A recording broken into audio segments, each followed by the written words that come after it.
তো ম্যাডাম অনেক দিন পরে আপনার সঙ্গে দেখা হলো আমার, কেমন লাগছে বলো? খুব ভালো। অনেক বছর পরে মনে হচ্ছে দেখা হয়েছে। আহা হা। তো ম্যাডাম কোনোদিন কোনোদিন ছেড়ে থাকিনি তো। বুঝতেই পারছো ম্যাডাম, অবস্থা বুঝতে পারছি। তো দর্শকদের বলেই ম্যাডামের সঙ্গে নাই নাই করে 1 মাস পরে দেখা হলো, কারণ বাপের বাড়ি আছেন আপনারা জানেন। এখন ম্যাডাম এই 4 মাসে পড়েছে, তো উনি বাপের বাড়ি আছেন, বাড়িতে কিছু সমস্যার জন্য রান্নাঘরটা কমপ্লিট হয়নি, তো দোতলায় আছে যার জন্য।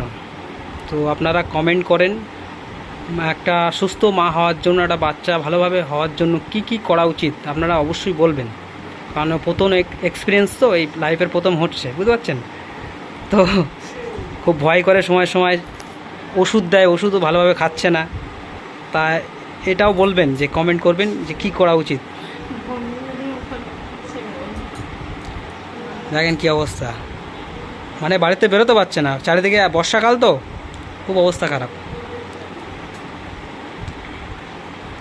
তারপরে বলো, এর মধ্যে একদিনও বাইরে যাওনি?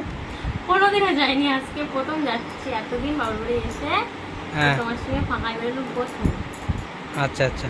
তুমি এসছো বলে তাই, নালি বেরোতে দিতে না আমার মা বাবা। হুম, মানে উঠোনে পর্যন্ত নামতে দেয় না, বলে পড়ে যাবি বলে, পড়ে যাবি বলে উঠোনে নামিস নে, পড়ে যাবি। তাহলে কি অবস্থা বলেন তাহলে।